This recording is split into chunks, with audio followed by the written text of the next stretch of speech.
चलिए जी, हम आगाज़ करते हैं अपने इस नेक्स्ट लेक्चर का ग्रुप फाइनेंशियल स्टेटमेंट्स की सीरीज़ में। और इस लेक्चर में हम सब्सिडरी की अकाउंटिंग की इब्तिदा कर रहे होंगे। पिछले लेक्चर्स तक हमने इक्विटी अकाउंटिंग पर फोकस किया था, और इक्विटी अकाउंटिंग हमने ये पढ़ा था कि ये है मेनली किसकी अकाउंटिंग? एसोसिएट्स की और जेवीज़ की अकाउंटिंग। एसोसिएट्स एंड जेवीज़ के लिए ये अकाउंटिंग बताई गई है, ऐसा ही है। अब हम सब्सिडरीज के लिए क्या अकाउंटिंग होती है वो देखने जा रहे हैं। दो छोटे छोटे कॉन्सेप्ट्स, एक तो ये कि कंसोलिडेटेड और सेपरेट फाइनेंशियल स्टेटमेंट्स क्या होती हैं, उनका क्या कॉन्सेप्ट है वो देखेंगे। और फिर देखेंगे कंसोलिडेशन ऑफ सब्सिडरी की बुनियादी एग्जांपल, बिल्कुल बेसिक एग्जांपल एक हमारे नोट्स में है, वहां से इब्तदा करेंगे और फिर हम उस बिल्कुल बचकाना एग्जांपल से शुरू करके इंशाल्लाह मोस्ट कॉम्प्लेक्स एग्जाम क्वेश्चंस भी सॉल्व करेंगे इसी क्लास में। ठीक है जी, तो आइए इब्तदा करते हैं consolidated and separate financial statements का कॉन्सेप्ट। मैंने आपको बताया है जी कि किसी भी कंपनी की, फर्ज कीजिए ए लिमिटेड है, अगर इसका कोई एक या एक से ज्यादा एसोसिएट्स हैं या जेवीज हैं या जेओज हैं, तो कोई फर्क नहीं पड़ता, A limited still single financial statements बनाएगा, एक ही फाइनेंशियल स्टेटमेंट्स बनाएगा, एक से ज्यादा फाइनेंशियल इसको बनाने की जरूरत नहीं है। और इन सिंगल फाइनेंशियल स्टेटमेंट्स को क्या कहते हैं? इनको सिंपल फाइनेंशियल स्टेटमेंट्स कहते हैं। आमतौर पर अकाउंटिंग लिटरेचर में इनको स्टैंड अलोन फाइनेंशियल स्टेटमेंट्स का नाम दिया जाता है, बट याद रखें स्टैंडर्ड्स में ये नाम नहीं है। स्टैंडर्ड्स में इनको स्टैंड अलोन फाइनेंशियल स्टेटमेंट्स नहीं कहा जाता, ये अकाउंटिंग लिटरेचर में आमतौर पर इनको नाम दिया जाता है। स्टैंडर्ड में इनको सिंपल फाइनेंशियल स्टेटमेंट्स कहा जाता है, that is it, financial statements ये नाम है इनका। जाहिर है जब है ही एक फाइनेंशियल तो फिर उनको नाम देने की क्या जरूरत है? क्या ख्याल है? ऐसे ही है ना। हाउएवर अगर एक कंपनी है से बी लिमिटेड और उसका कोई एसोसिएट, कोई जेवी, कोई जेओ नहीं है, सिर्फ एक या एक से ज्यादा सब्सिडरी है, वन और मोर सब्सिडरी है, और कोई इन्वेस्टमेंट नहीं है बेचारे की, स्टिल उसे टू फाइनेंशियल स्टेटमेंट्स बनानी पड़ेंगी। क्या? Two financial statements.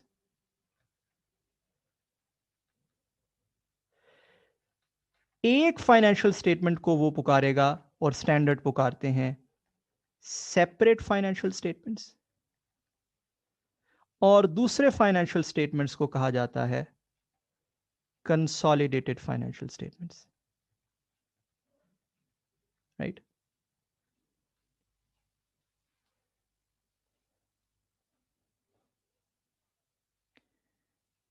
दोनों के अंदर जो अकाउंटिंग की जाती है वो बहुत मुख्तलिफ है, बहुत डिफरेंट है।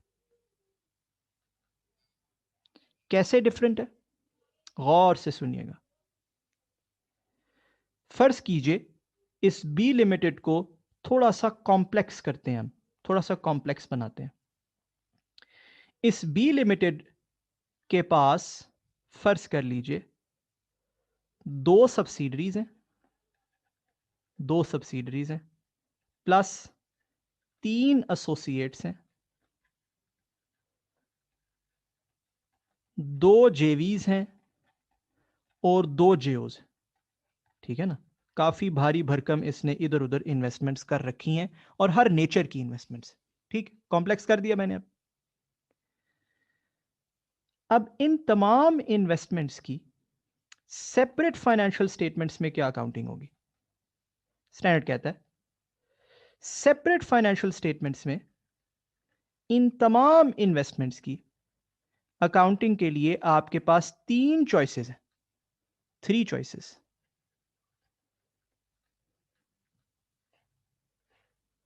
क्या? पहली कैरी एट कॉस्ट, और ये सिंपलेस्ट चॉइस है, ये मोस्ट वाइडली यूज्ड चॉइस भी है, मोस्ट वाइडली यूज्ड चॉइस भी है, कैरी एट कॉस्ट। मुराद, आपने एक सब्सिडरी खरीदी 100 मिलियन की, आप पता क्या करेंगे उसकी अकाउंटिंग? इन्वेस्टमेंट के तौर पे उसको दिखाएंगे। किसके तौर पे? इन्वेस्टमेंट के तौर पे।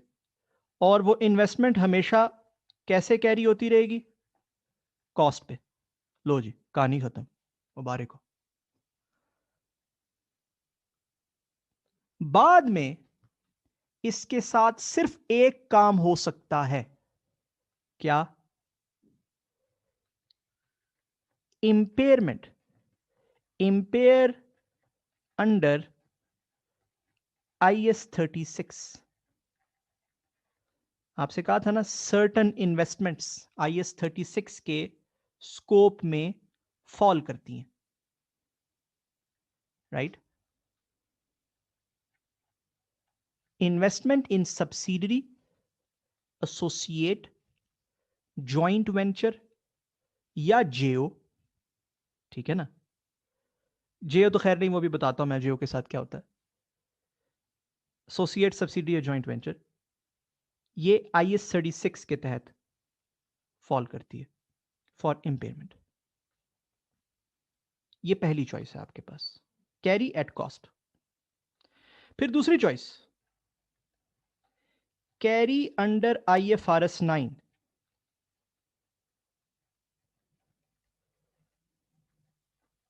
एज FVTPL और FVTOCI इक्विटी इन्वेस्टमेंट। यही है ना दो ऑप्शंस IFRS 9 में।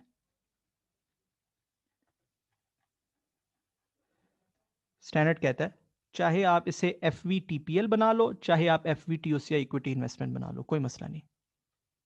वाह, जबरदस्त। यानी कि आपने एक सब्सिडरी खरीदी, अब आप उसे एज एन इन्वेस्टमेंट कैरी करें। ये यहां पर भी ये क्या होगी, आपकी बैलेंस शीट में एज ए व्हाट नजर आ रही होगी? As an investment. और या वो FVTPL नजर आ रही होगी, या वो FVTOCI नजर आ रही होगी। है ना इंटरेस्टिंग बात? थर्ड वो कहता है carry under equity accounting,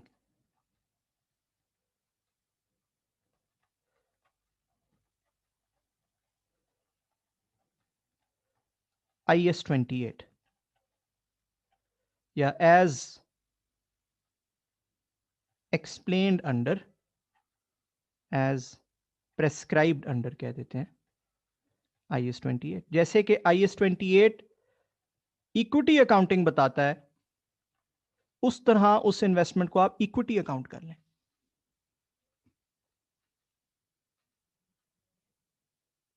right? अब ये बहुत ही अजीब बात है। अजीब कैसे है? पहले तो इसका जो ये डिफरेंस है वो शुरू हुआ कि जी पहले तो साइंस शुरू यहां से हुई कि यार दो फाइनेंशियल्स बनानी है। ये तो पहले हमने सुना भी कम ही था, मतलब आप लोगों ने सुना भी कम ही था कि जी एक एक कंपनी की दो फाइनेंशियल्स हों। अच्छा, फिर आपने ये देखा कि एक का नाम है सेपरेट फाइनेंशियल्स, और सेपरेट फाइनेंशियल्स में कानून ये बताया गया है कि अगर आपके पास सब्सिडरी है या एसोसिएट है या जेवी है, जियो के लिए नहीं, जियो के लिए डिफरेंट रूल है, बताता हूं मैं आपको भी। इन तीनों में से किसी को भी आप किसी एक ऑप्शन पे कैरी कर सकते हैं। तीन चॉइसेस हैं आपके पास, या आप कॉस्ट पे कैरी कर लें, या आप IFRS 9 के मुताबिक कैरी कर लें, या आप इक्विटी अकाउंटिंग कर लें उसकी। बात समझ रहे हैं?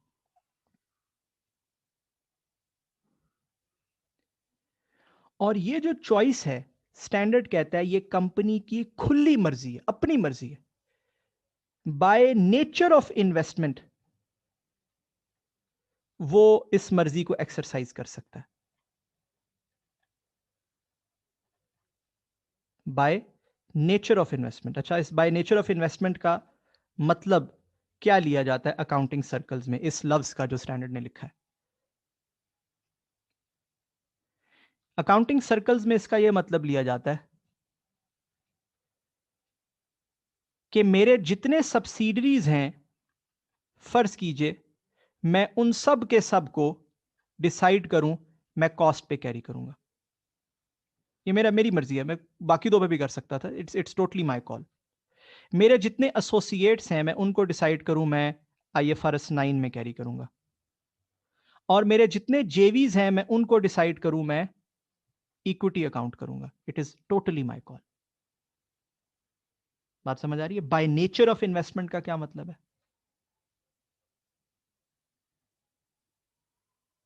अच्छा, इसकी एक और मुराद भी ली जाती है, भी बड़ी इंटरेस्टिंग मुराद है, जरा गौर से सुनिएगा। नॉलेज दे ही रहा हूं तो मैं आपको कंप्लीट नॉलेज दूं। एक और मुराद ये ली जाती है कि फर्ज कीजिए किसी की 10 सब्सिडरीज हैं और 8 एसोसिएट्स हैं, कोई बहुत बड़ा ग्रुप है। अब इसमें से 4 सब्सिडरीज फर्ज कर लीजिए बैंक्स हैं और 6 सब्सिडरीज टेलीकॉम्स। तो अकाउंटिंग में, और ये प्रैक्टिस में होता भी है, ये मुराद भी इसकी ली जाती है बाय नेचर ऑफ इन्वेस्टमेंट की, कि मेरी जो 4 सब्सिडरीज बैंकिंग सेक्टर में है ना, मैं उनको IFRS 9 के तहत कैरी कर लूं। और जो मेरी 6 सब्सिडरीज टेलीकॉम में हैं, मैं उनको एट कॉस्ट कैरी कर लूं। ये भी बाय नेचर ऑफ इन्वेस्टमेंट ही है दोनों सब्सिडरी, बट दोनों डिफरेंट इंडस्ट्री में है ना, तो उनकी नेचर डिफरेंट है। बात समझ रहे हैं? एक किस्म की investments in a certain industry मैं किसी एक तरीके से कैरी कर सकता हूं, दूसरी किस्म की इन्वेस्टमेंट किसी दूसरे तरीके से कैरी कर सकता हूं। ये मेरे पास खुली छुट्टी है, जो मर्जी करूं, तीनों में से जोन सा मर्जी मोड एंड मेथड मैं लगाऊं। पहले तो यहां पर 1 मिनट का पॉज कीजिए, इसको तसल्ली से समझिए। आई होप आपने देखे। अच्छा, फिर स्टूडेंट्स पूछते हैं कि यार ये कैरी करने का मतलब क्या है, इसकी फिर अकाउंटिंग हो क्या रही होगी सेपरेट फाइनेंशियल स्टेटमेंट्स में? अब मुझे आपको वो पढ़ाने की जरूरत नहीं है। फर्ज करें अगर ये सारे 3 के 3 अपने एसोसिएट्स IFRS 9 के मुताबिक कैरी कर रहा है, ये बी लिमिटेड, ये अपने तीनों के तीनों एसोसिएट्स की अकाउंटिंग कैसे कर रहा है? IFRS 9। तो IFRS 9 में FVTPL या FVTOCI इक्विटी जो भी इसने रखा हुआ है, अब उसकी अकाउंटिंग क्या होती थी, ये मुझे आपको कोई दोबारा पढ़ाने की जरूरत नहीं है, वो तो IFRS 9 के जो मेरे लेक्चर्स हैं वहां दर्ज है। राइट? इसी तरह अगर ये अपने जेवीज को इक्विटी अकाउंटिंग कर रहा है, उनकी ये इन जेवीज की इक्विटी अकाउंटिंग कर रहा है, तो इक्विटी अकाउंटिंग क्या होती है, मैंने रिसेंट लेक्चर्स में, जो भी इससे पहले के लेक्चर्स हैं, वो सारे मैंने आपको कराए। और अगर ये अपने सब्सिडरीज को कॉस्ट पे कैरी कर रहा है, तो ये तो बहुत ही सादी अकाउंटिंग है। 100 मिलियन की खरीदी उसी पे कैरी होती रहेगी सारी जिंदगी, बस अनलेस के वो इम्पेयर हो जाए। अगर वो इम्पेयर हो गई तो उसकी अमाउंट को रिड्यूस कर देंगे, वरना कभी भी रिड्यूस नहीं होगी, वही 100 मिलियन पे चलती रहेगी। That's it. मतलब ये तो वो अकाउंटिंग है जो जबानी एक सेंटेंस में बताई जा सकती है। बात समझ रहे हैं?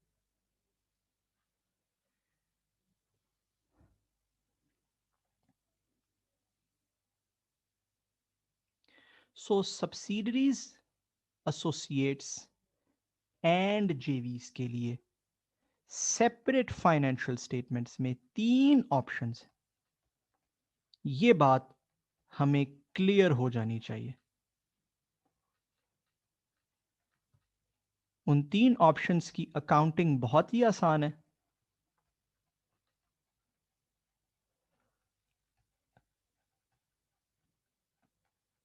कंपनी की मर्जी है वो जोन सी मर्जी फॉलो करे।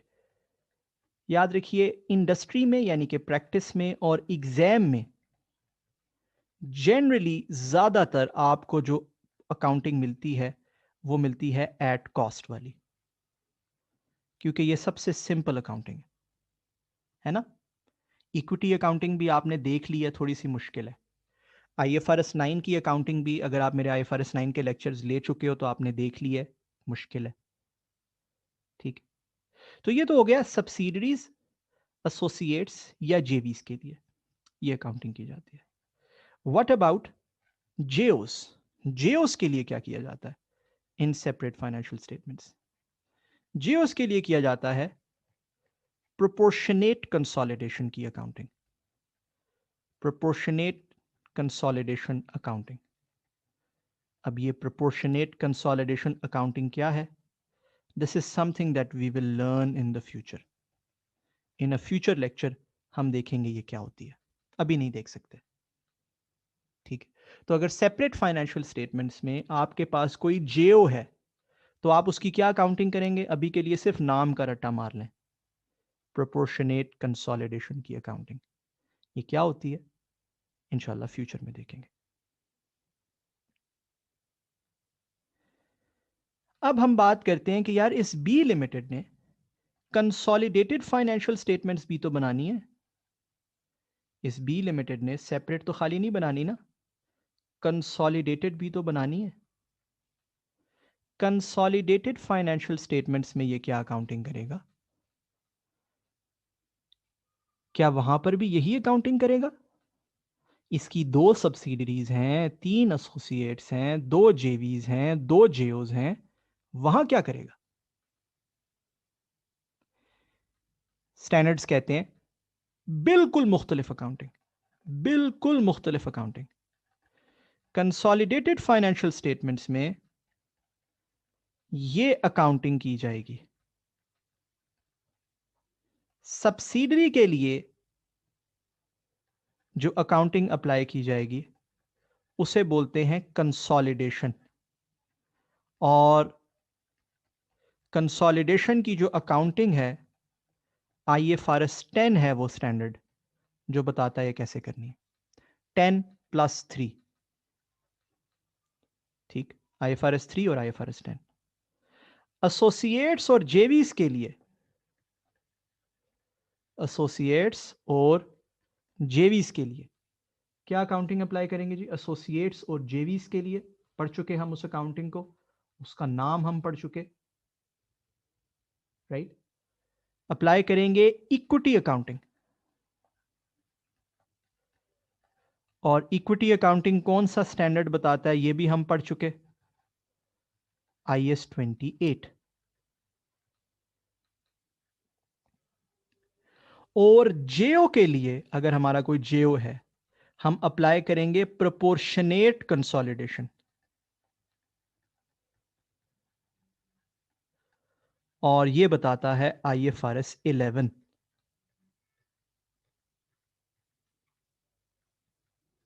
राइट। देख रहे,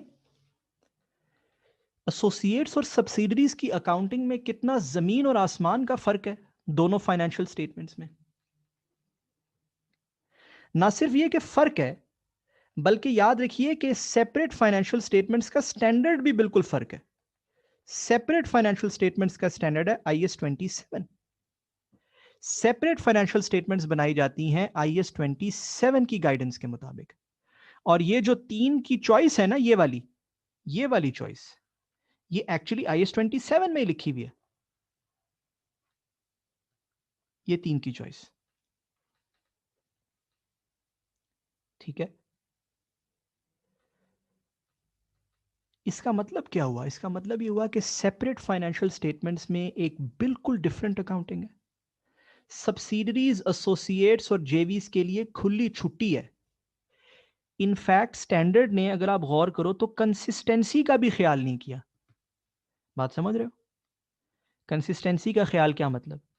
मतलब ये कि पीपी की अकाउंटिंग तकरीबन हर कंपनी एक जैसी करती है ना जी। क्या ख्याल है ये, ऐसा है या नहीं?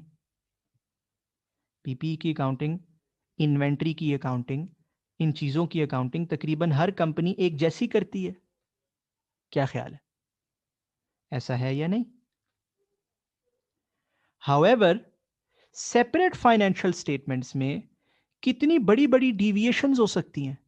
हो सकता है एक ही इंडस्ट्री की कंपनी अपनी सब्सिडरीज को कॉस्ट पे कैरी करती हो, उसका एक कॉम्पेटिटर है उसी इंडस्ट्री में, वो IFRS 9 पे कैरी करता है, एक तीसरा कंपेटिटर है वो इक्विटी अकाउंटिंग पे कैरी करता है। हाँ या ना? तो इनके तो एक तीतर होगा तो एक बटेर होगा। अकाउंटिंग में कितना फर्क है या नहीं? इसकी रीजन क्या है? स्टैंडर्ड ने इतनी बड़ी खुली छुट्टी क्यों दे दी है सेपरेट फाइनेंशियल्स में? इसलिए कि याद रखिएगा, सब्सिडरीज, एसोसिएट्स और जेवीज के केस में स्टैंडर्ड्स भी और दुनिया पूरी भी, ना सिर्फ स्टैंडर्ड्स बल्कि यूजर्स ऑफ फाइनेंशियल स्टेटमेंट्स, पूरी दुनिया के सेपरेट फाइनेंशियल स्टेटमेंट्स को कोई अहमियत देते ही नहीं है। वो इनको बोगस समझते हैं। वो इनको क्या समझते हैं? बोगस।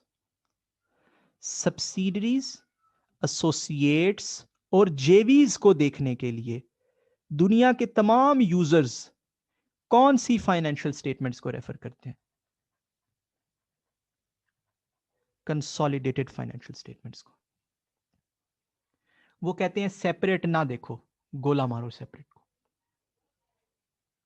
बात समझ रहे हैं? इनफैक्ट दुनिया की बहुत सी कंट्रीज में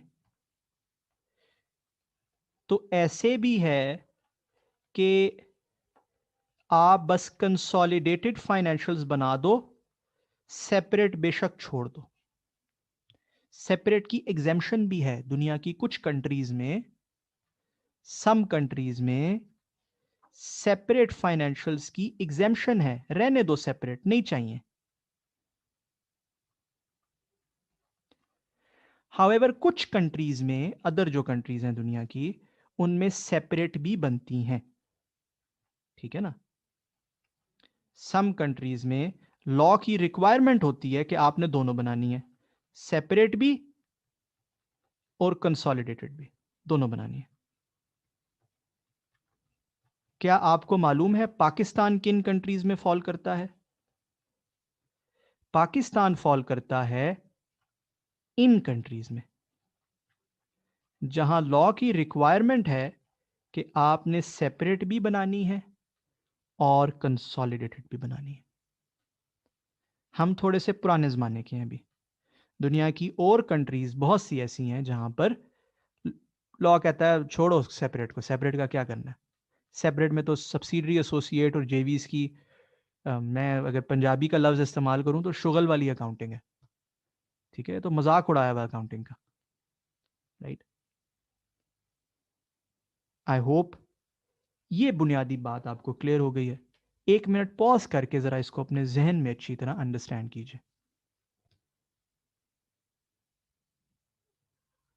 अरे जी, आई होप आप सब ने ये बात देखी है। अब कुछ कॉमन कंफ्यूजन्स होती हैं बच्चों की, जो कुछ एग्जाम्पल्स देकर क्लेरिफाई किए जा सकती हैं। कुछ कॉमन कंफ्यूजन्स होती हैं बच्चों की, कुछ एग्जाम्पल्स दूंगा इंशाल्लाह, उससे वो कंफ्यूजन्स अगर आपके जहन में है तो वो क्लैरिफाई हो जाएंगे। 3 कंपनीज की बात करेंगे, ए लिमिटेड, बी लिमिटेड और सी लिमिटेड। 3 कंपनीज है हमारे पास। इनकी इन्वेस्टमेंट्स की बात करेंगे। ए जो है उसके पास 2 एसोसिएट हैं। ए मींस एसोसिएट। 2 जेवी हैं और 1 जेओ है। ठीक है जी। बी जो है उसके पास 1 सब्सिडरी है बस, दैट्स इट। सी जो है उसके पास 2 सब्सिडरीज हैं, 3 एसोसिएट्स हैं, 1 जेवी है, 2 जेओज। ठीक। अब इन्वेस्टमेंट्स तो कोई सी भी तरह की हो सकती है ना, कंपनी किसी भी कोई लिमिटेशन तो नहीं है कि ज्यादा सब्सिडरियां नहीं रख सकते या ज्यादा एसोसिएट नहीं रख सकते। पैसे हैं तो जितनी मर्जी कंपनियों में इन्वेस्टमेंट करें जी। अब सबसे पहला जो अकाउंटेंट, फर्ज करें आप इन तीनों कंपनीज के अकाउंटेंट। अब सबसे पहला जो आपके पास बीइंग एन अकाउंटेंट फैसला होता है वो ये होता है कि how many sets of financial statements, कितनी फाइनेंशियल्स इनकी बनेंगी। जवाब है जो पहली कंपनी है उसकी एक सेट ऑफ फाइनेंशियल स्टेटमेंट बनेगी, दैट्स इट। एक, वन एंड ओनली वन। अब बच्चे पूछेंगे वाई, क्यों? क्योंकि इट हैज नो सब्सिडी। ठीक है ना जी। बाकी जो दोनों कंपनीज हैं इनकी two sets of financial statements बनेंगी पाकिस्तान में रहते हुए, क्योंकि पाकिस्तान में दोनों बनानी होती है। Why? Because both of them have one और मोर सब्सिडरी, वन और मोर सब्सिडरी। मतलब 2000 सब्सिडरियां भी हों तो दो ही सेट्स ऑफ फाइनेंशियल्स बनेंगी, कोई 10 नहीं हो जाएंगे सेट ऑफ फाइनेंशियल्स। वन और मोर सब्सिडरी। फर्ज करें मैं इसको 10 सब्सिडरी के बजाय इसको मैं कर देता हूं 20 सब्सिडरी हैं जी इसकी, जस्ट फॉर सो दैट आपके कॉन्सेप्ट्स क्लियर है। दो सेट्स ऑफ फाइनेंशियल्स बनेंगे। अच्छा, जिसके वन सेट ऑफ फाइनेंशियल बन रहे हैं उसके फाइनेंशियल को नेम क्या दिया जाएगा? नेम होगा फाइनेंशियल स्टेटमेंट्स, दैट्स इट। कोई खास नाम नहीं है। और उसके जो ये फाइनेंशियल स्टेटमेंट है इसमें अकाउंटिंग क्या होगी? उसके एसोसिएट्स भी हैं और उसके जेवीज भी हैं, है ना। तो जो उसके एसोसिएट या जेवी हैं उनके लिए की जाएगी इक्विटी अकाउंटिंग, क्योंकि एसोसिएट और जेवी की क्या अकाउंटिंग होती है? Equity accounting.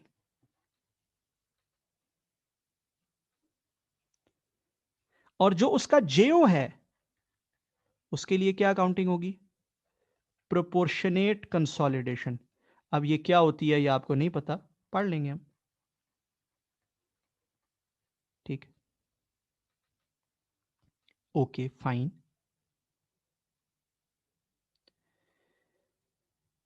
पहली कंपनी की तो बात हमें समझ आ गई कि ठीक है जी, कोई सब्सिडरी सब्सिडरी उसकी नहीं थी, एक ही फाइनेंशियल बनी और उसमें ये अकाउंटिंग उसने करनी है, लाजिम है इस पे। ये क्या है? लाजिम है। कोई ऑप्शन शॉप्शन नहीं है इसके पास। ऑप्शंस तो सेपरेट फाइनेंशियल स्टेटमेंट में होते हैं, ये तो सेपरेट फाइनेंशियल नहीं है, तो सिम एक ही फाइनेंशियल स्टेटमेंट है ये, बस दैट्स इट। ठीक है ना, ओके। अब बात करते हैं बी कंपनी की। अब बी कंपनी की चूंकि दो फाइनेंशियल बन रही हैं तो एक का नाम क्या होगा? Separate financial statements. और दूसरी का नाम क्या होगा? Consolidated financial statements. है ना, दो फाइनेंशियल बन रही हैं, वन टू। अब जो सेपरेट फाइनेंशियल स्टेटमेंट है उसमें ये अपनी सब्सिडरी की क्या अकाउंटिंग करेगा? उसमें ये अपनी एस की क्या अकाउंटिंग करेगा? थ्री चॉइसेस, याद है ना वो थ्री चॉइसेस? कॉस्ट, IFRS 9 या इक्विटी। यही थी ना थ्री चॉइसेस? कॉस्ट, IFRS 9 या EA लिख रहा हूं, इक्विटी अकाउंटिंग। ठीक है ना। और जो कंसोलिडेटेड फाइनेंशियल स्टेटमेंट्स हैं वहां पे ये अपनी सब्सिडी की क्या अकाउंटिंग करेगा? Consolidation, consolidation, right. अब इन ये तमाम अकाउंटिंग किन किन स्टैंडर्ड्स में बताई गई हैं ये तो मैं आपको पिछली स्लाइड पर बयान कर चुका। स्टैंडर्ड्स नहीं मैं दोबारा लिख रहा, बस अकाउंटिंग का नाम लिख रहा हूं। ठीक है ना जी। फिर आगे ये जो सी कंपनी है जिसकी बेशुमार इन्वेस्टमेंट्स हैं, 20 सब्सिडरीज हैं, हम कह देते हैं 30 एसोसिएट्स हैं, ठीक है ना, 10 जेवीज हैं और 20 जेओज हैं, बहुत सारे इसकी इन्वेस्टमेंट्स, ऐसे कह देते हैं। इसकी भी दो फाइनेंशियल्स बनेंगी, ऐसे ही है। एक को बोलेंगे सेपरेट फाइनेंशियल स्टेटमेंट्स, दूसरे को बोलेंगे कंसोलिडेटेड फाइनेंशियल स्टेटमेंट्स, है ना। सेपरेट फाइनेंशियल स्टेटमेंट्स में जो इसके एसोसिएट हैं या जेवी हैं या सब्सिडरी हैं, उसके लिए ये क्या करेगा? एसोसिएट, जेवी या सब्सिडरी के लिए उसके पास 3 चॉइसेस हैं। कौन सी चॉइसेस? जो ऊपर बताई गई, कॉस्ट या IFRS 9 या इक्विटी अकाउंटिंग। जबकि जेओ के लिए इसके पास कोई चॉइस नहीं है। क्या करना है इसने? Proportionate consolidation.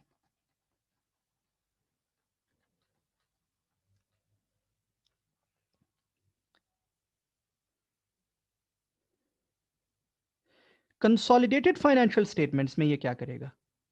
एसोसिएट / जेवी के लिए क्या करेगा जी? इक्विटी अकाउंटिंग लाजिम है इस पे, चॉइस वाला कोई सिस्टम नहीं। कंसोलिडेटेड फाइनेंशियल्स में एसोसिएट या जेवी के लिए ये इक्विटी अकाउंटिंग करेगा, सब्सिडरी के लिए ये कंसोलिडेशन करेगा, और जेओ के लिए ये प्रोपोर्शनेट कंसोलिडेशन करेगा। कुछ कहानी समझ आई है? ये हैं वो कॉमन इशू होता है ये। और ये सिर्फ याद रखना, मैं एक मजे की बात बताता हूं। आप किसी अपने सीनियर अकाउंटेंट से, सीनियर मेंबर या क्वालिफाइड मेंबर से भी आप डिस्कस करके देखिए, बशर्ते कि उन्होंने मुझसे ना पढ़ा हो। डिस्कस करके देखिए ये वाला इशू, कि क्या उनको क्लैरिटी है इस पूरे कॉन्सेप्ट पे। कॉमन मिसकंसेप्शंस हैं इस सफ़े के हवाले से जो मैंने आपके सामने लिखा है, ठीक है? यहां से हमें समझ ही आती है कि यार जो हमने एसोसिएट्स और जेवीज के लिए अकाउंटिंग पढ़ी है, इक्विटी अकाउंटिंग, एसोसिएट्स और जेवीज पर वो अप्लाई होती है। अगर तो वो company one set of financials ही बना रही है तो वो उसी सेट ऑफ फाइनेंशियल में अप्लाई हो जाएगी। अगर वो वन सेट बना रही है तो वो उसी सेट में अप्लाई हो जाएगी। हुई नहीं हुई? हुई। और अगर कंपनी 2 सेट्स बना रही है, 2 सेट्स, तो फिर वो कंसोलिडेटेड में तो कम से कम अप्लाई होगी ही होगी, कम से कम। सेपरेट में भी हो सकती है, क्योंकि 3 चॉइसेस में से एक चॉइस तो वो है ही है, इक्विटी अकाउंटिंग वाली, है ना? तसल्ली से इसको 1 मिनट पॉज कीजिए और प्लीज देखिए जी। चलिए, गुड। आई होप आप सबने ये देखा है। अब मैं आपको एडवाइस करूंगा कि आपके नोट्स में एग्जाम्पल 1 आ रही है जी। ये पहली एग्जाम्पल है आपके कंसोलिडेशन की एग्जाम्पल्स, जहां से ग्रुप फाइनेंशियल स्टेटमेंट्स की एग्जाम्पल्स जहां से स्टार्ट होती हैं, वहां पर ये पहली एग्जाम्पल आ रही है जी, ठीक है ना? इस एग्जाम्पल को आप लोग, सब लोग 2 मिनट तसल्ली से पढ़िए। ये पहली एग्जाम्पल है of consolidation of a subsidiary. बिल्कुल आप कह लें बचकाना लेवल की एग्जाम्पल है। शायद कैफ में भी इससे ज़्यादा डिफिकल्ट क्वेश्चंस आपने किए होंगे, बट मैं कैफ की नॉलेज आपकी डिसरिगार्ड कर रहा हूं और आपको बिल्डिंग ब्लॉक्स सिखाना चाहता हूं सब्सिडरी की कंसोलिडेशन के। पेज 79 ऑफ योर नोट्स पर आपको ये एग्जाम्पल मिल जाएगी, ठीक है जी? यहां पॉज कीजिए, प्लीज रीड दिस एग्जाम्पल। चलिए जी, आई होप एंड एक्सपेक्ट कि आप सब ने इसको पढ़ लिया एक दफ़ा। अब ये बुनियादी तौर पर आप कह लो कि एक रिवीजन है, ठीक है ना, of what you learned at CAF stage, ठीक है ना? हाउएवर, मैं चाहता हूं कि बुनियादी बिल्डिंग ब्लॉक्स, खुदा ना खास्ता अगर आपके कॉन्सेप्ट्स के पहले ठीक नहीं बने थे, अगर गलत बने थे, तो वो मैं दुरुस्त कर दूं, ठीक? कहता है given below is the statement of financial position of P and S, दो कंपनीज हैं एट 31 दिसंबर 2010, ठीक? और अगर आप उनकी फाइनेंशियल स्टेटमेंट्स का मुआयना करें तो एसेट्स हैं, पीपीई है, पी की फाइनेंशियल्स में इन्वेस्टमेंट इन एस आ रही है, इन्वेस्टमेंट इन एस आ रही है, ठीक है जी। इन्वेंट्री है, शेयर कैपिटल है, रिटेन अर्निंग्स है, प्रॉफिट फॉर द ईयर है, रिटेन अर्निंग्स क्लोजिंग है। अच्छा, रिटेन अर्निंग्स दो है, एक रिटेन अर्निंग्स ओपनिंग आ रही है 1 जनवरी 2010 की, एक क्लोजिंग आ रही है। जनरली फाइनेंशियल स्टेटमेंट्स में यूं प्रेजेंटेशन नहीं होती, फाइनेंशियल स्टेटमेंट्स में क्लोजिंग रिटेन अर्निंग्स ही दिखाई जाती है, ऐसा ही है ना। यहां आप ये मत समझ लीजिएगा कि मैंने कोई खास प्रेजेंटेशन की हुई है, ऐसा बिल्कुल भी नहीं है। क्लोजिंग रिटेन अर्निंग ही दिखाई जाती है। मैंने सिर्फ आपको ओपन करके कुछ इंफॉर्मेशन दी हुई है सवाल में, नथिंग एल्स। ये कोई आईएफआरएस के मुताबिक प्रेजेंटेशन नहीं है फाइनेंशियल स्टेटमेंट्स की। आईएफआरएस के मुताबिक तो प्रेजेंटेशन वो होती है जिसमें क्लोजिंग रिटेन अर्निंग्स नजर आ रही हो, ठीक है ना खाली। फिर लाइबिलिटीज। अब ये जो पी और एस की ये फाइनेंशियल स्टेटमेंट्स हैं, ये कौन सी फाइनेंशियल स्टेटमेंट्स हैं? एस के लिए तो सबसे पहली तो बात ही है ना करने वाली, एस के लिए तो ये सिंपल फाइनेंशियल स्टेटमेंट्स हैं, दैट्स इट। क्योंकि एस की तो अपेरेंटली कोई इन्वेस्टमेंट ही नहीं है किसी दूसरी कंपनी में। क्या ख्याल है, ऐसा है या नहीं? और पी के लिए ये सेपरेट फाइनेंशियल स्टेटमेंट्स है। कौन सी फाइनेंशियल स्टेटमेंट्स है? Separate financial statements. पी की ये कौन सी फाइनेंशियल स्टेटमेंट्स हैं? Separate financial statements. इसमें ये जो इन्वेस्टमेंट इन एस नजर आ रही है हमें, इसकी अकाउंटिंग जो है, इन्वेस्टमेंट एस वाली जो है हमें, इसकी अकाउंटिंग जो है वो 3 चॉइसेस पे हुई होगी। बात समझ रहे हैं? पी की ये सेपरेट फाइनेंशियल स्टेटमेंट्स है और इसमें जो इन्वेस्टमेंट इन एस है उसकी अकाउंटिंग 3 चॉइसेस पर हुई हुई है। आई होप ये बात आपको क्लियर है।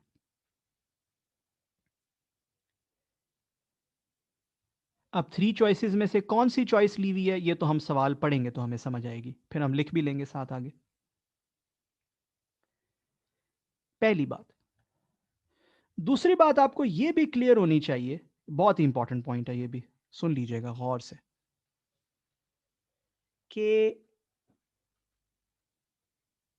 सब्सिडरी, एसोसिएट और जेवी की अकाउंटिंग के अलावा, ठीक है, सब्सिडरी, एसोसिएट और जेवी के अलावा जितने भी अदर आइटम्स हैं उनकी अकाउंटिंग में सेपरेट या कंसोलिडेटेड फाइनेंशियल स्टेटमेंट्स में फर्क नहीं होता। आज तक हमने जितनी भी अकाउंटिंग पढ़ी है या जितने भी ट्रीटमेंट्स हमने पढ़े हैं, चाहे वो सेपरेट फाइनेंशियल स्टेटमेंट्स हो या कंसोलिडेटेड हो, दोनों जगह अप्लाई होते हैं। फॉर एग्जाम्पल, IFRS 15 रेवेन्यू की अकाउंटिंग, IFRS 16 लीजेस की अकाउंटिंग, IFRS 9 फाइनेंशियल इंस्ट्रूमेंट्स की accounting, subsidiaries, associates and joint ventures के अलावा, इनके अलावा, इनकी अकाउंटिंग में जरूर फर्क है। इनके अलावा जितने अदर आइटम्स हैं, फॉर एग्जांपल IS 16 पीपी की अकाउंटिंग, IS 36 इंपेयरमेंट की accounting, IS 40, you name it, investment properties, तमाम अकाउंटिंग्स, चाहे ये सेपरेट फाइनेंशियल्स हों या कंसोलिडेटेड फाइनेंशियल्स हों, सेपरेट और कॉन्सो जो मर्जी हो, अकाउंटिंग सेम है। वही अकाउंटिंग है जो हमने एज पर दी स्टैंडर्ड्स पढ़ी है। इसीलिए आप गौर करो, IFRS 15, 16, 9, 16, 36 एटसेट्रा, ये सारे अगर आप उनमें जाओ तो वो ये मेंशन नहीं करते कि मैं सेपरेट फाइनेंशियल्स के लिए अकाउंटिंग बता रहा हूं या कंसोलिडेटेड के लिए। ऐसा है या नहीं? जब आप इन स्टैंडर्ड्स को खोलते हो तो वो मेंशन तो नहीं करते ये बात। इसका मतलब क्या है? इसका मतलब ये है कि वो इन दोनों पर इक्वली अप्लाई होते हैं, चाहे सेपरेट फाइनेंशियल स्टेटमेंट्स हो कंसोलिडेटेड फाइनेंशियल स्टेटमेंट्स हो, वो उन दोनों पर इक्वली अप्लाई होते हैं जी। ठीक है, तमाम स्टैंडर्ड्स, ये जितने भी स्टैंडर्ड्स।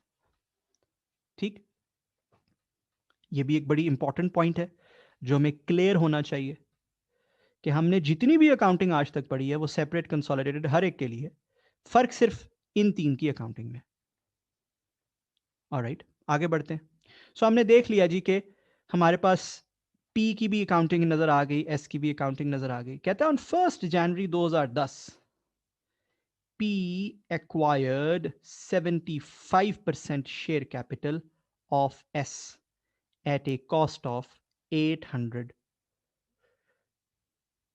इसका क्या मतलब है? इसका मतलब है कि एस पी की सब्सिडरी है, ऐसे ही है ना? एस पी की सब्सिडरी है, और कब से है? 1 जनवरी 2010 से। जिस डेट पर भी आप किसी कंपनी को अपनी सब्सिडरी बनाते हो, उस डेट को बोलते हैं डेट ऑफ एक्विजिशन। ये नाम लिखा हुआ है IFRS 3 में, क्या बोलते हैं? डेट ऑफ एक्विजिशन, जिस दिन आपने उसको अपनी सब्सिडरी बनाया। ठीक, और ये बनाया आपने लिया एट ए कॉस्ट ऑफ 800। अब ऊपर इन्वेस्टमेंट इन एस किस वैल्यू पे आ रही है? ऊपर इन्वेस्टमेंट इन एस किस वैल्यू पे आ रही है? वो आ रही है कॉस्ट पे। इसका मतलब वो जो 3 चॉइसेस हैं उसमें से कौन सी चॉइस ली गई है? इन्वेस्टमेंट इन एस किस वैल्यू पे कैरी की जा रही है? वो एट कॉस्ट कैरी की जा रही है। 3 चॉइसेस में से उन्होंने इन्वेस्टमेंट इन एस के लिए कौन सी चॉइस ली है? एट कॉस्ट वाली। फाइन, ये भी समझ आ गया हमें। कहता है the fair value of net assets of S at that time was the same as their book value. तो basically net assets of S date of acquisition पर, किस पर? डेट ऑफ एक्विजिशन पर सब्सिडरी के नेट एसेट्स की fair value का जिक्र है। डेट ऑफ एक्विजिशन पर सब्सिडरी के नेट एसेट्स की फेयर वैल्यू का जिक्र है। ये क्यों जिक्र है, क्या वजह है? कुछ आपको अपनी अर्लियर स्टडीज से भी पता है, कुछ हम डिस्कस भी कर लेंगे। कहता है उस दिन उनकी बुक वैल्यू जितनी थी उतनी ही उनकी फेयर वैल्यू थी, except for inventory and N equipment. सिर्फ इन्वेंट्री और इक्विपमेंट की फेयर वैल्यू मुख्तलिफ थी, जिसमें एक्सेस था, यानी कि फेयर वैल्यू बुक वैल्यू से ज्यादा थी। 40 रुपीज की इन्वेंट्री की ज्यादा थी और 100 की इक्विपमेंट की ज्यादा थी। कहता the remaining life of equipment at the date of acquisition was 5 years, whereas inventory was sold by S during 2010. So inventory जो है वो S ने सेल कर दी during 2010. Requirement है prepare consolidated statement of financial position at 31st December 2010. Consolidated statement of financial position बना के दिखानी है। ठीक है जी।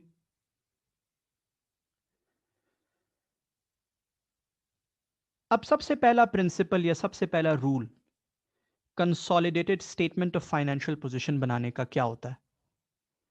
सबसे पहला जो रूल होता है, सबसे पहला जो प्रिंसिपल होता है consolidated statement of financial position बनाने का, वो होता है लाइन बाय लाइन एडिशन। यानी कि आप पेरेंट और सब्सिडरी की बैलेंस शीट को 1+1 कर दें। अगर यूं करें तो होता क्या है, जरा देखिए। एंड आई वुड एडवाइस के पहले आप इसको समझिए अच्छी तरीके से, फिर इसको साथ साथ डाउनलोड कीजिए। पहले समझिए और फिर डाउनलोड की करने पे ज़्यादा फोकस नहीं देना, यानी कि अपनी कॉपियों पे लिखने पे ज़्यादा फोकस नहीं देना, समझने पे ज़्यादा फोकस देना। बिकॉज ऐसी बहुत सी एग्जांपल्स आपने कैफ में भी की हुई, right? So consolidated statement of financial position में लाइन बाय लाइन एडिशन, सबसे पहले PP line by line add कर लेते हैं, 1000 जमा 800। फिर इन्वेस्टमेंट ऐड कर लेते हैं, 800 जमा 0। ऐसे ही है ना, लाइन बाय लाइन मैं कर रहा हूं। फिर एक लाइन छोड़ दीजिए यहां पे इस जगह, फिर इन्वेंट्री ऐड कर लेते हैं,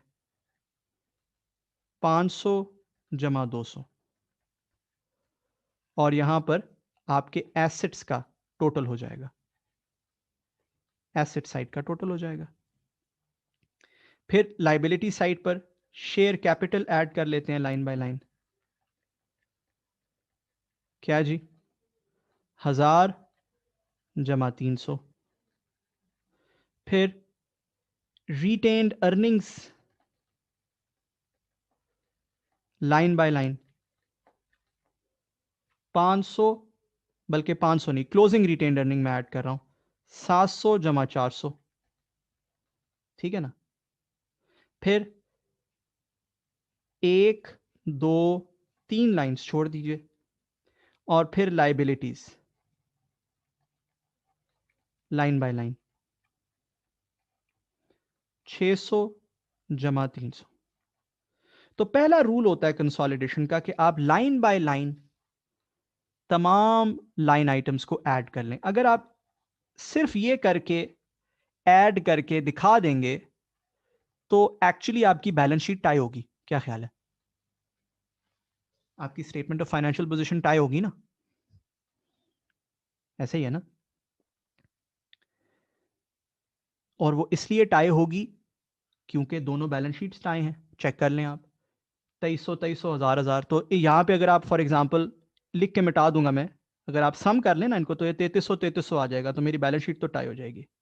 बट वो सही टाई नहीं होगी, अभी सही बैलेंस शीट नहीं बनी, कुछ चीजें हैं जो हमें इंप्रूव करनी है। तो ये हो गया मेरा पेज 1, जहां पे मैंने लाइन बाय लाइन एडिशन कर ली। ओके, ठीक है, कोई ऐसी रॉकेट साइंस नहीं है। अगेन, लर्निंग पे फोकस करें, कॉपियों पे उतारने पे फोकस ना करें। फिर second, the second rule or second key principle of consolidating statements of financial position. The second key principle is goodwill or initial recognition, initial recognition of subsidiary. Now, what is this rule? What does this say? बहुत simple है, page number 2 मेरा। ये असूल ये कहता है कि इस इन्वेस्टमेंट के यहां पे होने का कोई मजाज नहीं है, ये इन्वेस्टमेंट यहां नहीं होनी चाहिए। जैसे फर्ज कीजिए अगर मेरी एक कंपनी ए है और मैं उसकी फाइनेंशियल स्टेटमेंट्स बना रहा हूं, और मैं उसमें लिखूं कि इन्वेस्टमेंट इन कंपनी ए, खुद अपने आप में इन्वेस्टमेंट नहीं लिखा जा सकता, गलत है। क्यों? क्योंकि कोई कंपनी खुद अपने आप में इन्वेस्टमेंट तो नहीं कर सकती है। तो जब कंसोलिडेशन होती है तो एक्चुअली पी और s as one entity appear होती हैं in the consolidated financial statements, as one company नजर आती हैं, है ना। तो फिर यहां इन्वेस्टमेंट दिखाना, खुद अपने आप में 800 की इन्वेस्टमेंट दिखाना इज रॉन्ग। क्या ख्याल है? इसलिए जो भी आपने कंसिडरेशन पे की होती है, कंसिडरेशन पेड या इन्वेस्टमेंट, आपकी कंसिडरेशन पेड का नाम दें या इन्वेस्टमेंट का नाम दें, सबसे पहले तो उसको खत्म किया जाएगा, 800 से उसको क्रेडिट किया जाएगा। अब ये डेबिट बैलेंस है, इसको खत्म करने के लिए क्रेडिट ही करेंगे ना। क्या ख्याल है? डेबिट बैलेंस है, इसको खत्म करने के लिए क्रेडिट ही करेंगे ना। तो मैं इसको जरा मुख्तलिफ रंग से लिखता हूं, लाल रंग से। लें जी, मैंने एक एडजस्टमेंट कर दी, 800 से इसको क्रेडिट कर दिया, -800। अच्छा, साथ ही जैसे फॉर एग्जाम्पल अगर पी ने एस से कोई पैसे लेने हो, मिसाल दे रहा हूं, अगर पी ने एस से कोई पैसे लेने हो तो पी के पास वो रिसीवेबल होगा से 100 रुपए का, और एस के पास वो पेएबल होगा से 100 रुपए का। और आपने अपनी अर्लियर स्टडीज में पढ़ा होगा कि यार ये नहीं दिखाया जा सकता कंसोलिडेटेड फाइनेंशियल स्टेटमेंट्स में, ऐसा ही है ना। ये तो ऐसा ही है कि आपने खुद अपने आप से पैसे लेने हो, तो एक तरफ से आप रिसीवेबल गायब कर दो, इलिमिनेट कर दो, दूसरी तरफ से पेबल इलिमिनेट कर दो। पढ़ा या नहीं पढ़ा? ऑब्वियसली पढ़ा होगा आपने, है ना। रिसीवेबल उड़ा दो, पेबल उड़ा दो। अब इसी लॉजिक पर अगर आपने एक साइड से इन्वेस्टमेंट उड़ाई है तो दूसरी साइड से आप वो चीजें उड़ाएंगे जिनके अंदर वो इन्वेस्टमेंट की गई है। Share capital at acquisition, retained earnings at acquisition. बात समझ रहे हैं? सब्सिडरी के इक्विटी में इन्वेस्टमेंट की है ना हमने, दूसरी साइड से हम सब्सिडरी की जो भी इक्विटी थी एक्विजिशन के वक्त उसको उड़ा देंगे। देखिएगा कैसे, गौर से देखिएगा। सब्सिडरी का शेयर कैपिटल कितना है जी? सब्सिडरी का शेयर कैपिटल है 300 का, करेक्ट। एक्विजिशन के वक्त भी इतना ही था, क्या ख्याल है? ऐसा ही है ना। सब्सिडरी की रिटेन्ड अर्निंग्स एक्विजिशन के वक्त कितनी थी? ये जो सवाल में मैंने रिटेन्ड अर्निंग्स को दो हिस्सों में तोड़ के दिखाया है, और 1 जनवरी 2010 जो मेरी एक्विजिशन डेट है उसके ऊपर सब्सिडरी की रिटेन्ड अर्निंग को दिखाया, उसकी यही वजह थी कि मैं आपको रिटेन्ड अर्निंग दिखाना चाहता था सब्सिडरी की। It was 300, it was 300। So subsidiary का शेयर कैपिटल एंड सब्सिडरी की retained earning at acquisition was 300 each. देखिएगा जरा, लिख रहा हूं मैं 300 300, और इसको मैं लिख रहा हूं debit debit. Why debit debit? Because capital एक क्रेडिट बैलेंस होता है, अगर उसमें से 300 माइनस किया जाए तो डेबिट होता है, इसी तरह यहां से 300 माइनस किया जाए तो डेबिट होता है। क्या ख्याल है ना? ऐसे ही है ना, सच है ना ये? ओके फाइन, ठीक है, आसान है।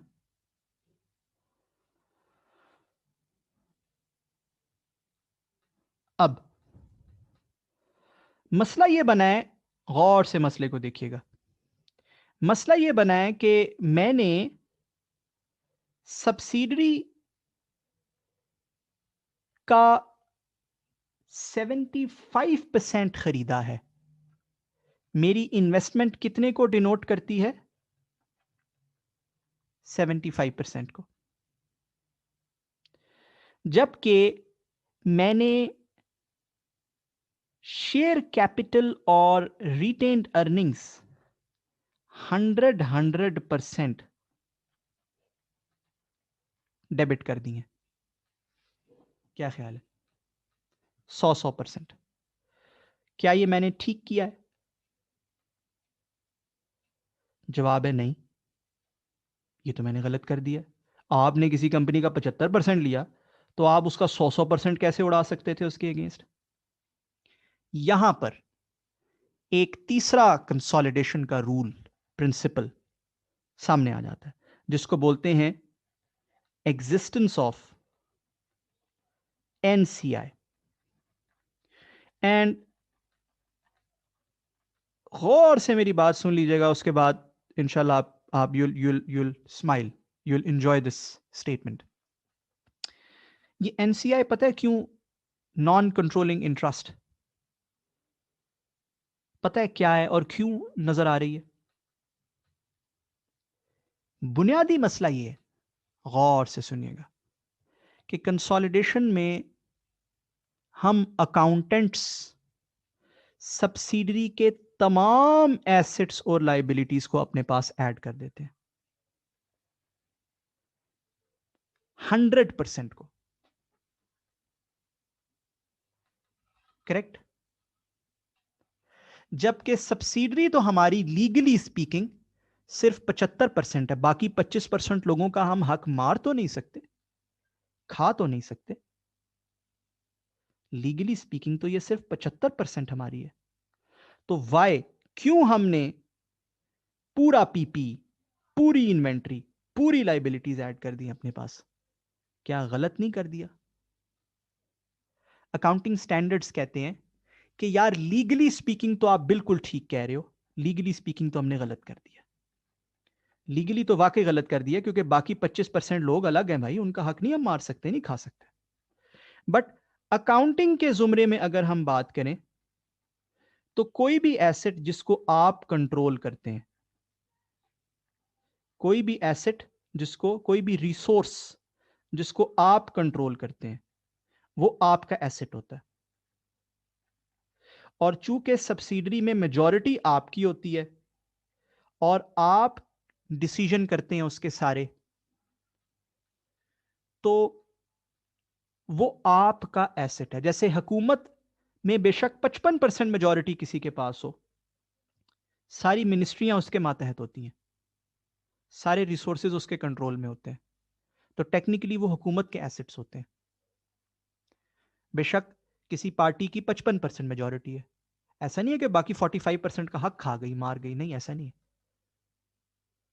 बट कहा यह जाता है कि हाँ, सारे एसेट्स, सारे रिसोर्सेज उसके कंट्रोल में। इसी तरह अकाउंटिंग भी यही लॉजिक फॉलो करती है। अकाउंटिंग कहती है एसेट, सब्सिडरी के सारे एसेट हमारे एसेट, सब्सिडरी की सारी लाइबिलिटीज हमारी लाइबिलिटीज। लॉजिक क्या है? कंट्रोल की लॉजिक है, कंट्रोल हमारा है सब्सिडरी पे। तो फिर लॉयर कोई भी आके हमसे एतराज नहीं करेगा, वो ये नहीं कहेगा कि ठीक है यार मैं तुम्हारी अकाउंटिंग की लॉजिक समझता हूं, बट भाई लॉ भी कुछ चीज है, लीगली स्पीकिंग आपने गलत किया है। आप अपने पास 100% चीजें रिकॉर्ड नहीं कर सकते, कहेगा ना हमें वो आके। इसलिए इस बेसिस पर स्टैंडर्ड ये कहता है कि आपको अपनी फाइनेंशियल स्टेटमेंट में एक नॉन कंट्रोलिंग इंटरेस्ट दिखाना होता है। और इस नॉन कंट्रोलिंग इंटरेस्ट को दिखाया जाता है इक्विटी में।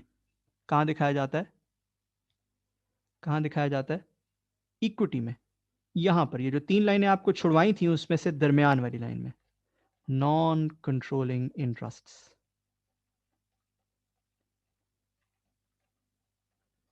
ये नॉन कंट्रोलिंग इंटरेस्ट क्या होता है?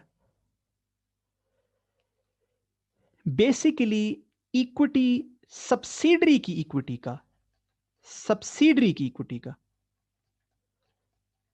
25% जो कि हमारा नहीं है, वो यहां दिखाया जाएगा।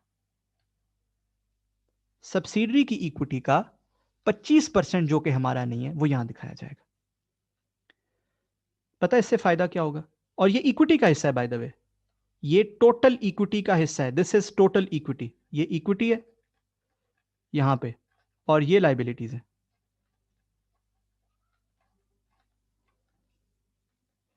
पता है इसको दिखाने से फायदा क्या होगा?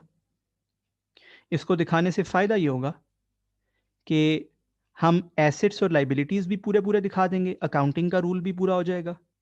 और चूंकि हम इक्विटी में एक अलग से लाइन दिखा देंगे कि यार इस इक्विटी में से कुछ इक्विटी हमारी नहीं है और लोगों की है, नॉन कंट्रोलिंग इंटरेस्ट, यानी कि हमारे अलावा दूसरे शेयर होल्डर उनकी है, तो वो जो लीगल ग्लिच है कि यार सारा माल तुम खाने लगे हो, वो भी खत्म हो जाएगी। बात समझ आई? नॉन कंट्रोलिंग इंटरेस्ट्स क्यों दिखाना चाहिए? ये प्रॉब्लम क्लियर हुआ?